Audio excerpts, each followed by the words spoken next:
Tuhan tahu mendesain kita itu apa, tujuan hidup kita itu seperti apa, dan bagaimana harusnya kita melayani Dia.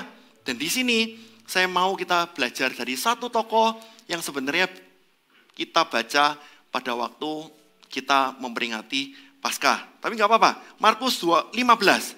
Markus 15 ayat 42 sampai 47. Tidak panjang, cuman 5 ayat, tapi bukan berarti 15 menit lalu kita ibadah selesai. Enggak, tidak semudah itu Ferguson. Gitu ya. Oke, Markus 15 ayat 42 sampai 47. Saya kasih pengantar dulu, makanya ini yang bikin panjang gitu kan. Kan kita selesainya jam 8 malam ya, musuh ya. Oke. Kita sebenarnya pengen belajar tentang kasih Tuhan yang sempurna di atas kayu salib. Ini sebenarnya yang paling penting, karena kenapa? Setiap isi Alkitab itu berbicara tentang satu tokoh yang paling penting, darling of heaven, kekasih dari surga, itu yang namanya Tuhan Yesus Kristus. Tuhan Yesus adalah pusat dari segala isi dan makna dari Alkitab. Dan kita perlu berkata, karena setiap orang sudah berdosa dan sudah kehilangan kemuliaan Allah. Jadi, Tuhan Yesus adalah satu-satunya solusi supaya manusia bisa berdamai dengan Allah. Dari zaman dulu sampai zaman sekarang, manusia berusaha memikirkan bahwa gimana caranya berdamai dengan Allah. Pastinya salah satunya adalah lewat pencurahan darah. Kenapa? Karena tidak mungkin manusia mendamaikan diri dengan Tuhan lewat tumbuh-tumbuhan. Seperti itu. Manusia mencoba berdamai dengan Allah lewat binatang misalnya. Pakai ayam lah, pakai kambing lah, pakai domba lah, pakai sapi lah, pakai babi lah, dan sebagainya. Tetapi bagaimanapun juga, secara natur kita udah tahu binatang itu levelnya di bawahnya manusia. Jadi kalau misalnya manusia menawarkan binatang sebagai perdamaian antara manusia dengan Allah, itu enggak level. Anggap aja hutangnya 1 M dibayar pakai sebuah lipatan kertas origami. Seperti itu. Apa artinya sebuah lipatan kertas origami mau dilipat-lipat sebagus apapun, nilainya juga tidak lebih dari mungkin ratusan ribu. Padahal hutangnya 1 M. Tidak akan bisa lunas membayar karena ini tidak setara misalnya. Dan habis itu, jadi kalau bisa gimana? Kalau bisa adalah ya manusia yang akan menjadi jaminan mengorbankan diri untuk menebus manusia yang lain. Tapi nggak bisa juga. Kenapa? Karena 1:1. Oleh karena itu, sebagai jalan pendamaian, tidak lain, hanya satu-satunya cara. Allah yang Maha Kuasa itu turun menjadi manusia. Menjadi manusia supaya bisa menebus sesama manusia. Tetapi manusia ini nggak boleh manusia biasa. Harus Allah sendiri yang turun jadi manusia untuk bisa menebus semua orang di dunia itu. Oleh karena itu kita memberitakan kabar baik itu. Karena kenapa? Karena masing-masing dari kita semua sudah didamaikan oleh Tuhan. Kita semua sudah mendapatkan hidup yang kekal. Oleh karena itu kenapa GMS benar-benar getol mengadakan penjangkauan? Karena kita tahu kita hidup dalam kasih karunia Allah. Dan orang-orang di luar sana ada begitu banyak yang butuh kasih karunia Allah. Dan sekarang setelah kita tahu Tuhan Yesus adalah satu-satunya solusi, kita bisa lihat bahwa ternyata pada zaman dulu orang-orang ketika melihat Tuhan Yesus mati di atas kayu salib, dipaku di atas kayu salib, itu ternyata adalah sebuah lambang penghinaan. Lokasi dari Golgota, lokasi dari penyaliban, itu adalah di Golgota, tidak jauh dari Yerusalem. Makanya nanti kalau beberapa jemaat di sini yang ikut Shalom Israel, kita bisa lihat, ternyata Golgota itu bukit yang kita jalan kaki aja, udah langsung nyampe ke Golgota itu. Dan Golgota itu letaknya adalah sama dengan lokasi di mana Abraham mempersembahkan Ishak.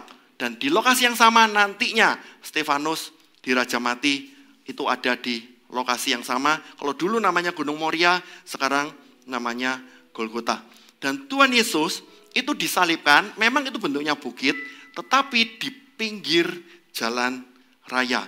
Tempat orang-orang yang biasa lewat. Jadi kayak misalnya di sini itu ada perempatan gitu ya, yang kita pasti sering lewat. Nah, Tuhan Yesus ibarat itu disalibkan di jalan umum.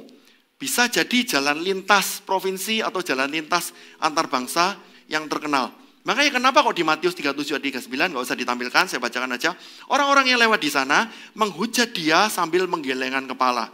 Karena mereka berkata, hai engkau yang mau merubuhkan bait suci dan yang mau membangunnya kembali dalam 3 hari, selamatkanlah dirimu sendiri. Jika engkau anak Allah, turunlah dari salib itu. Dan itu menjadi bahan hinaan, bahan olok-olokan. Apalagi Pilatus pada waktu itu perwakilan dari Romawi buat satu tulisan, inilah Yesus orang Nazaret, Raja orang Yahudi. Dan ketika orang-orang lewat di situ, mereka tahu karena itu kata-kata ditulis dalam bahasa Ibrani, bahasa Latin, bahasa Yunani. Jadi sebelum kita nanti suatu saat bikin aplikasi GMS Church yang multi language, zaman dulu ternyata ada tulisan yang multi language juga.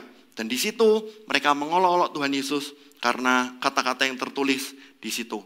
Mereka tidak tahu bahwa Tuhan Yesus mati di atas kayu salib untuk menebus dosa mereka, dosa Anda, dan dosa saya. Sekarang kita masuk ke Markus 15 ayat 42 sampai 47. Ayat ke-42. Sementara itu hari mulai malam. Dan hari itu adalah hari persiapan, yaitu hari menjelang Sabat. Tuhan Yesus mati di atas kayu salib pukul 3 sore. Dan masih ada waktu beberapa jam sebelum matahari terbenam. Dan pada waktu begitu matahari terbenam, di situ Sabat dimulai. Jadi begitu Tuhan Yesus matinya, meninggalnya, wafatnya jam 3 sore, anggap aja asumsi, matahari terbenam pukul 5:30 sore, berarti masih ada waktu atau tinggal sisa waktunya sedikit sekali, kira-kira 2,5 jam. Setelah itu hari Sabat. Hari Sabat maksudnya seperti apa? Hari Sabat itu adalah hari di mana orang Yahudi diperintahkan oleh Tuhan tidak boleh melakukan kegiatan apa-apa. Bahkan nanti kalau ke Shalom Israel, beberapa kita yang diberkati Tuhan, dan saya berdoa semuanya suatu saat nanti bisa ke Israel. Nah, kita bisa melihat bahwa ternyata misalnya ada lift itu yang memang diciptakan khusus untuk hari Sabat. Jadi kita nggak perlu mencet apa-apa, karena mencet itu adalah sebuah pekerjaan. Jadi kita nggak perlu, kita cuma melangkahkan kaki, kita masuk, lalu lift itu kalau naik berarti tiap lantai dia berhenti. Nanti habis itu sampai paling atas, nanti dia turun lagi tiap lantai, dia berhenti dan dia buka pintu. Jadi semua orang itu pada hektik, pada buru-buru. Ini berapa jam lagi Sabat? Berapa jam lagi Sabat? Sedangkan mayat Tuhan Yesus masih tergantung di atas kayu salib. 43. Karena itu Yusuf, orang Arimatea, seorang anggota majelis besar yang terkemuka, yang juga menanti-nantikan kerajaan Allah, memberanikan diri menghadap Pilatus dan meminta mayat Yesus. Dan di sini bisa kita lihat, ternyata ada satu nama yang baru muncul, namanya Yusuf orang Arimatea. Dan di sini kita bisa lihat, Yusuf orang Arimatea ini memenuhi syarat-syarat orang sukses. Syarat-syarat orang sukses itu seperti apa? Bagi saya, syarat-syarat orang sukses itu memenuhi 5 kriteria. Pertama, dia harus sukses secara finansial. Yes. Kalau nggak sukses secara finansial, kita mungkin memandangnya sebelah mata gitu ya. Atau sebelah mata, kadang-kadang orang ngomong, kita sniper itu sebelah mata. Enggak, itu masalah lain. Jadi jangan sampai suami dipandang istri sebelah mata. Karena istri akan men-sniper Anda. Gitu ya. Bercanda. Oke, yang pertama, harus sukses secara finansial. Harus punya duit. Gitu. Tapi apakah ini cukup? Nggak cukup. Gitu ya. Kenapa? Percuma punya duit banyak kalau keluarganya nggak bahagia. Bener nggak? Jadi, selain sukses secara finansial, dia harus sukses secara family. Apakah sukses secara family dan financial cukup? Enggak. Karena percuma punya duit banyak, keluarga bahagia, tapi sakit-sakitan, masuk rumah sakit bolak-balik. Gitu kan. Jadi, dia harus sukses secara keuangan, sukses secara keluarga, sukses secara fisik. Apakah 3 ini cukup? Enggak juga. Percuma kalau nggak punya teman, gitu, hidup sendirian. Merasa insecure, gitu, mengurung diri, gitu ya. Jadi dia harus sukses secara finansial, secara family, secara fisik, dan juga secara sosial. Dan yang terakhir, percuma kalau ini semua punya tapi matinya masuk neraka. Gitu. Dan makanya dia harus sukses juga secara spiritual. Jadi Yusuf dari Arimatea itu memenuhi 5 kriteria sukses tadi. Dan uniknya sampai hari ini secara arkeologi tidak ditemukan letaknya Arimatea itu di mana. Arimatea itu satu tempat, gitu ya.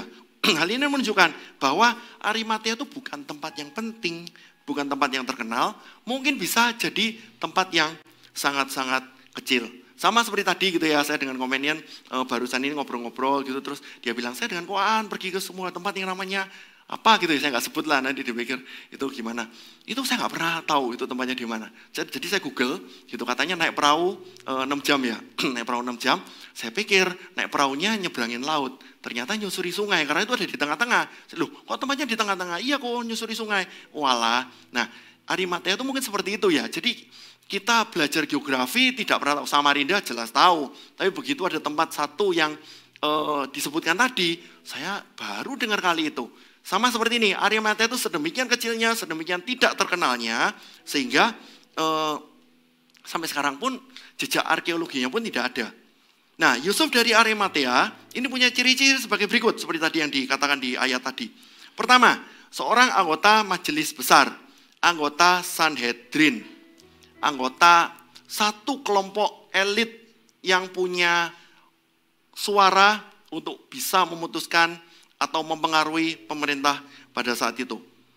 Tapi si Yusuf dari Arimatea ini tidak setuju dengan keputusan Tuhan Yesus disalib, tetapi kalah oleh suara mayoritas. Yang kedua, Yusuf dari Arimatea ini terkemuka, terkenal orangnya. Jadi semua orang tahu dia. Yang ketiga, yang juga menanti-nantikan kerajaan Allah. Yang keempat, seseorang yang baik lagi benar. Ini dicatat oleh Injil Lukas. Dan beberapa ahli kita mengatakan bahwa Yusuf dari Arimatea ini adalah seseorang dari 70 rasul atau 70 apostol yang diutus oleh Tuhan Yesus, 70 murid di Lukas pasal 10. Dan yang keenam adalah seseorang yang pastinya tadi saya sebut, seseorang yang kaya. Jadi kaya miskin, tadi saya sudah jelaskan di ibadah-ibadah sebelumnya, itu sebenarnya adalah bukan status, bukan masalah kepunyaan, tetapi adalah sebuah mentalitas. Kalau kita tahu kalau hati kita ini kaya, kita bisa melakukan hal-hal yang luar biasa.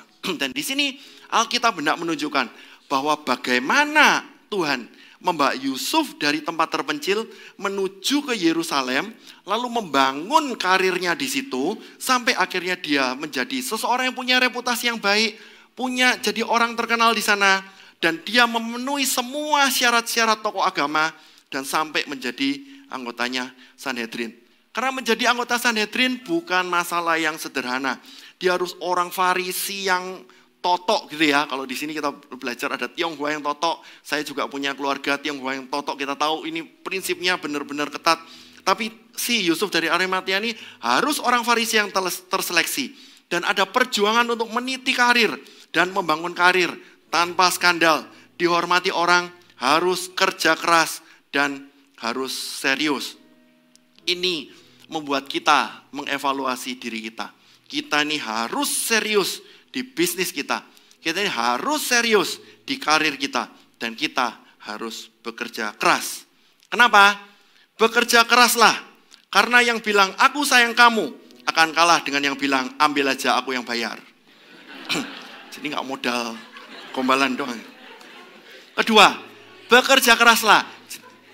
Jadi kita ini jangan serius banget. Tadi saya lihat semuanya serius gitu ya. Guyon-guyon dikit. Bekerja keraslah. Karena cowok yang ngingetin makan akan kalah dengan cowok yang suka kasih transferan. Wah. Apakah Anda sudah sering mentransfer cewek Anda? Bekerja keraslah cowok-cowok. Karena gombalan akan kalah oleh gombanan. Apalagi cepeceng gitu ya. Bekerja keraslah karena skincare butuh rekening care. Bekerja keraslah karena kecantikan tidak ditanggung BPJS. Dan karena good looking akan kalah oleh good rekening. Karena yang temenin tiap hari akan kalah dengan yang kasih perawatan tiap hari. Cia. Jadi ini semoga memberikan satu semangat bagi cowok-cowok di sini, baik itu yang jomblo ataupun yang sudah punya pacar ataupun yang sudah punya istri untuk bekerja dengan lebih keras. Jadi cewek-cewek yang ada di sini termasuk ya cewek-cewek lah atau termasuk ibu-ibu juga. Hati-hati dengan cowok yang bilang ke ceweknya, hanya kamu milikku satu-satunya. Biasa jadi dia memang jujur. Setelah menikah, loh kok atau bang atau mas, kok nggak punya apa-apa? Loh saya sudah jujur. Saya bilang kamu milikku satu-satunya. Jadi saya nggak punya apa-apa lagi. Atau orang-orang yang sengaja tidak mau bekerja keras, karena sekarang fenomenanya quiet quitting kan, gitu. Kerja seadanya, cari duit seadanya gitu ya. Karena mereka punya slogan yang kita udah tahu pasti. Kerja, kerja, kerja, tipes. Seperti itu. Jadi ada banyak orang yang merasa tidak perlu bekerja keras. Beda dengan Yusuf dari Arimatea. Dia benar-benar serius, dia tahu aku aim-nya, goal-nya adalah menjadi seseorang anggota Sanhedrin. Dan di situ enggak banyak yang bisa jadi anggota Sanhedrin. Dan di situ dia fokus dan akhirnya dia sampai ke satu level seperti itu. Benar-benar orang ketika lihat dia langsung hormat, orang ketika dia langsung Pak, begini menundukkan kepala dan sebagainya. Reputasi dan karakter itu harus berjalan bersama-sama. Dan di situ ternyata yang kita lebih kagum lagi, dia tidak menganggap itu sama seperti di Filipi. Saya teringat bahwa Tuhan Allah Tuhan Yesus ketika turun ke dunia tidak menganggap bahwa itu adalah sebagai satu status yang harus dipertahankan. Sama, begitu Yusuf Arimatea dengan susah payah mendaki karirnya, peras keringat gitu ya, hujan air mata, dan harus misalnya beberapa menumpahkan darah dan sebagainya. Begitu sampai posisi seperti itu, ternyata di situ dia sadar bahwa dia punya satu peran yang benar-benar sangat penting. Dan di situ ayat itu melanjutkan, dia memberanikan diri untuk menghadapi Pilatus, untuk meminta mayatnya Tuhan Yesus. Kenapa dia memberanikan diri? Karena yang pertama, tidak ada orang yang berani menurunkan mayatnya Tuhan Yesus dari atas kayu salib. Karena Tuhan Yesus bukan mati karena kriminal. Tidak hanya karena tuduhan kriminal, tetapi Tuhan Yesus mati di atas kayu salib karena tuduhan pemberontakan. Dan pemberontakan kalau orang-orang tertentu yang tetap mau bersama-sama dengan mayatnya Tuhan Yesus yang pada waktu sudah meninggal, akan dituduh sebagai pemberontak dan dia akan disalib setelah Paskah itu selesai. Dan pada waktu itu para murid-muridnya semburat semua, tidak ada yang bersama dengan dia. Dan Yohanes pun, itu Tuhan sudah bilang, Yohanes inilah ibumu, ibu inilah anakmu, anakmu inilah ibumu. Dan Yohanes pun punya satu tanggung jawab yang khusus, pada saat itu segera mereka semua buru-buru pulang, mayat Tuhan Yesus sendirian di atas kayu salib. Dan di situ begitu si Yusuf dari Arimatea melihat, tidak ada orang yang bisa untuk menurunkan mayatnya Tuhan Yesus. Siapa lagi yang bisa? Oh, ada satu lagi, yaitu orang-orang Farisi. Tapi nggak mungkin mereka semua berkomplot semua untuk supaya Tuhan Yesus disalib. Tidak ada orang lain dan hanya ada satu orang. Dan di situ dia merasa, Tuhan, kok aku ya Tuhan? Tapi ya wes nggak apa-apa. Aku akan maju dan aku akan bicara dengan Pilatus. Karena tidak mungkin murid-murid bisa ngomong sama Pilatus. Murid-murid semua pada takut, semburat, tercerai-beraikan semua. Dan gimana caranya si murid-murid yang rakyat jelata sebutir debu ini bisa ngomong sama Pilatus? Tidak ada. Dan di antara orang Farisi juga tidak ada yang mau. Mereka happy semua. Mungkin mereka juga pesta pora merayakan kematiannya Tuhan Yesus. Hanya ada satu orang yang punya akses khusus ke Pilatus. Dan dia menemui Pilatus, minta supaya mayatnya Tuhan Yesus diturunkan. Memberanikan diri. Secret believers. Seseorang yang percaya pada Tuhan secara sembunyi-sembunyi. Tidak bisa lama-lama menjadi seseorang yang sembunyi-sembunyi. Suatu saat dia harus tampil dan dia harus keluar dari tempat persembunyiannya. Dan dia harus meresikokan semua apa yang sudah dia bangun untuk belain satu nama Tuhan Yesus Kristus. Dan kita tahu pada akhirnya nanti dia tidak akan pernah menyesal. Jadi hal-hal seperti ini mungkin kita tahu bahwa ketika kita muncul belum tentu jadi terkenal, belum tentu jadi dampak di mana-mana. Muncul bisa jadi, oh ini pemberontak, habisi. Muncul berarti, oh kamu ini temannya sini. Dengan drama dan settingan dan sebagainya, bisnisnya bisa hilang. Muncul dengan seperti ini, bisa jadi, oh ada konsekuensi-konsekuensi yang lain. Steve Jobs pernah berkata bahwa, if you want to make everyone happy, do not be a leader, sell ice cream. Jadi Anda kalau mau jadi leader, Anda mau jadi pemimpin, Anda mau rise, Anda mau shine, jangan jadi leader, jualah es krim. Anda jual es krim, everyone happy. Bukan berarti Anda di sini mungkin ada yang buka toko roti atau apa gitu, jual es krim dan sebagainya. Saya itu enggak. Tapi intinya sebenarnya adalah bagaimana kita mau muncul. Muncul itu selalu ada risiko. Bisa juga risiko tahu-tahu dibalik sama Tuhan menjadi orang yang luar biasa. Bisa jadi muncul itu dari risiko lalu kita bayar harga. Si Yusuf dari Arimatea ini tidak tinggal di zona nyaman, tidak sembunyi. Dia rela berdiri di tepi jurang, tapi mau ambil risiko karena dia cinta Tuhan.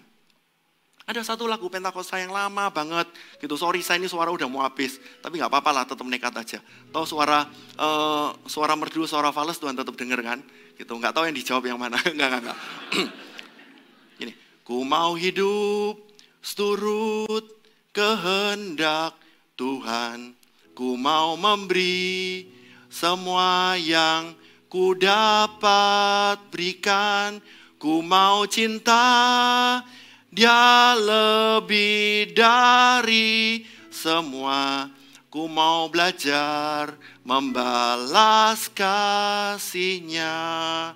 Kalau misalnya kita sudah merasakan betapa besar kasih Tuhan untuk kita, sebenarnya apa sih risikonya? Kalau kita mau arise demi satu prinsip yang Tuhan bilang suatu saat nanti, hanya kamu satu-satunya seseorang yang punya peran secara spesifik yang bisa belain aku. Dan itu bikin kita, Tuhan, thank you, hatiku hancur. Dan aku mau angkat tangan, aku mau rise, aku mau berdiri.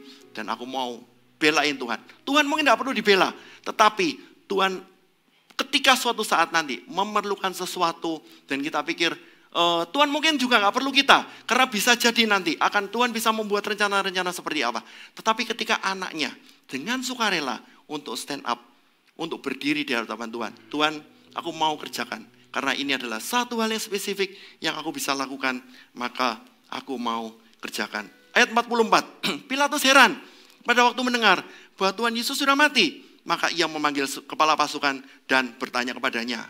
Recheck nih, cek dan recheck. Apakah Yesus sudah mati? Pilatus heran, konfirmasi. Dan Pilatus ini tidak menyangka kalau ternyata Tuhan Yesus akan mati secepat itu dalam waktu 6 jam. Karena orang yang disalib biasanya matinya 3-5 hari kehabisan darah.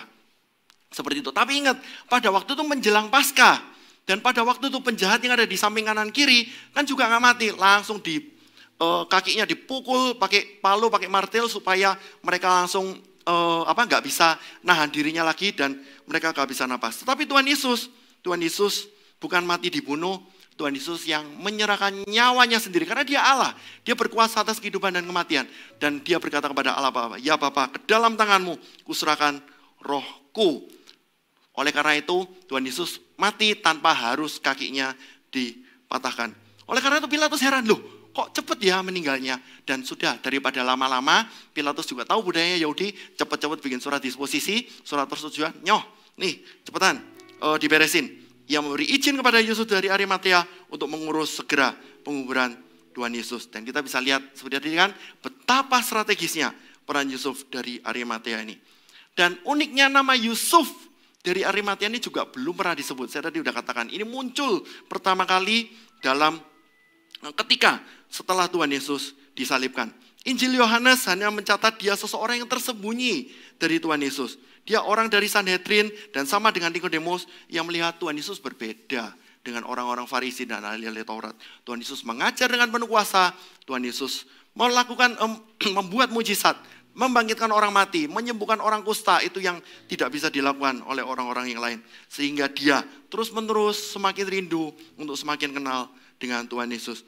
Cara pikirnya juga berbeda dengan orang-orang lain di dalam Sanhedrin. Orang Sanhedrin berpikir dari kepentingan manusia, kepentingan politik, dan lain-lain. Sedangkan Yusuf dari Arimatea menganggap Yesus bukan orang biasa. Hanya 2 orang di dalam anggota Sanhedrin. Yusuf dari Arimatea dan Nikodemus. Mereka bisa melihat jauh ke depan melampaui hidupnya. Dan imannya tidak akan goyah. Walaupun Tuhan Yesus pada waktu itu seakan-akan kalah. Karena sudah mati di atas kayu salib. Yusuf dari Arimatea ini ditutup dan disimpan erat-erat oleh Tuhan. Sampai pada suatu waktu di mana dia harus muncul. Dia harus muncul ketika saat menghadap Pilatus. Dan momen ini momen yang luar biasa. Sekali lagi tadi saya sudah katakan, tidak ada orang lain yang bisa Lalu Yusuf Arimatea muncul, arise. Dan di situ dia bisa menghadap Pilatus untuk menyelesaikan penguburan Tuhan Yesus. Allah mempersiapkan si Yusuf dari Arimatea bertahun-tahun untuk momen-momen seperti ini. Ibarat kalau di marketplace ini menyalip di tikungan, menggunting dalam lipatan. Yusuf Arimatea adalah right man in the right place, in the right time, in the right position. Ayat 45. Sesudah didengarnya keterangan kepala pasukan, ia Pilatus berkenan memberikan mayat itu kepada Yusuf. Pilatus berkenan. Mungkin dia pikir, ya udahlah Tuhan Yesus sudah mati, kan udah mati nggak mungkin bangkit lagi. Mungkin Pilatus nggak ngerti kalau Tuhan Yesus berkuasa membangkitkan orang dan Yesus akan bangkit pada hari ketiga. Selesai bagi Pilatus. Tidak ada lagi kelanjutan. Ayat 46. Yusuf pun membeli kain lenan, kemudian ia menurunkan mayatnya Tuhan Yesus dari salib, mengapaninya dengan kain lenan itu, lalu ia membaringkan dia dalam kubur yang digali di dalam bukit batu. Kemudian digulingkannya sebuah batu ke pintu kubur itu. Yusuf dari Arimatea membiayai sendiri. Dia lakukan sendiri. Dia beli, dia keluarkan uang, dia dedikasi yang dia lakukan nanti. Apakah termasuk mengapani yang lain? Dibantu juga di ayat Alkitab yang lain, dibantu oleh Nikodemus. Dia kerjakan semuanya itu dengan sepenuh hati. Dan dedikasi yang dia lakukan itu memberikan pelajaran bagi kita. Kalau kita mau kasih kado yang paling berharga untuk Tuhan Yesus, kita kasih apa yang paling berkenan dengan Tuhan. Ketika orang-orang yang lain tidak mau kasih itu, orang-orang yang lain tidak berani melakukan hal itu, orang-orang yang lain masih pikir-pikir ragu-ragu melakukan hal itu. Ketika itu kita lihat sesuai dengan firman Tuhan, hati kita merasa aman, lakukan itu, sumbangan itu, berikan itu, persembahkan itu sebagai kado yang paling layak, yang paling berharga untuk Tuhan Yesus Kristus. Yusuf dan Nikodemus melakukan hal-hal yang langka. Dan ini yang terjadi. Ini salah satu cara Tuhan. Kita bisa melihat Tuhan mempersiapkan orang yang hendak dipakainya. Bertahun-tahun disiapkan. Semua perlengkapan yang diberikan, semua popularitas, semua jabatan, semua kekayaan yang diberikan kepada Yusuf dari Arimatea ini, ujung-ujungnya nanti adalah untuk satu hal. Bagaimana Yusuf dari Arimatea ini bisa men-treat segala sesuatunya, di mana orang-orang tidak ada yang berani melakukannya. Praise and worship, silakan maju ke depan, dan jemaat saya persilakan untuk berdiri. Firman Tuhan belum selesai. Silakan berdiri, nggak apa-apa. Daripada duduk terus gitu ya. Gitu. Oke, firman Tuhan belum selesai. Kenapa? Karena seperti ini. Pada akhirnya Yusuf dari Arimatea membeli segenap kain kafan dan sebagainya. Lalu Tuhan Yesus dikapani dan dimasukkan ke dalam kuburan. Kuburan itu bukan kuburan yang digali seperti kuburan-kuburan yang ada di Indonesia. Kuburan, kalau misalnya nanti ke Israel juga, kuburan itu adalah satu bangunan kecil, dan mayat dari Tuhan Yesus diletakkan di sana. Itu nanti akan tertutup benar-benar, cuman ada satu angin-angin di atas, lubang angin di atas. Kenapa?